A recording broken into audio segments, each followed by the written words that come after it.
You can add effects to your video in VLC media player. I'll now walk you through some of the most interesting ones. Open your video and go to Tools and Effects and Filters, or press Ctrl E. You can choose between audio effects, video effects, and synchronization. Check out timestamps in the description so you can jump to the effect you want to see. In the audio effect panel, you have an equalizer. My recommendation for using equalizer is to enable it and then choose the preset you want. For example, you want to add a large Hall effect to your audio.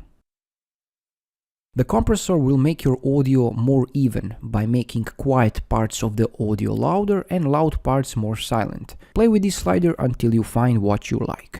Also, you have spatializer, stereo widener, and pitch change. There are no general rules about this because it depends on your audio recording and quality, so try to experiment and see how it goes. More interesting effects are video effects. Just enable effects and you can see that you can change a variety of options here.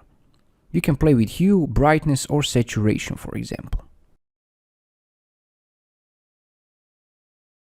You can sharpen your videos, but be sure that you don't overdo it because it will look too edgy. To crop video in VLC, just add how many pixels you want to crop. If you click this synchronize top and bottom, you will have even crop on all sides.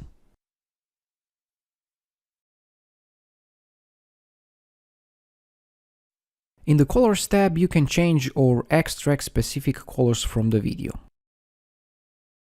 You can add effects like negative, posterize, or sepia.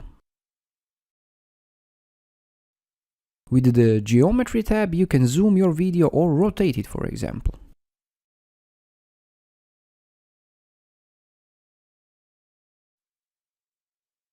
In the Overlay section, you can add a watermark or logo to your video by clicking Logo and finding your logo image. Make sure that your logo is PNG format because it will be transparent and will look nice.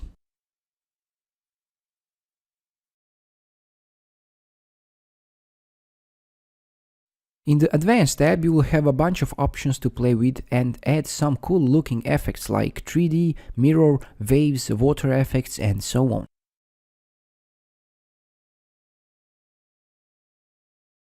When you are done, click Save to apply effects to your video. And this is it. This is how you add effects to your videos in VLC Media Player. Thanks for watching, drop some comments below if you find this helpful, and have a nice day.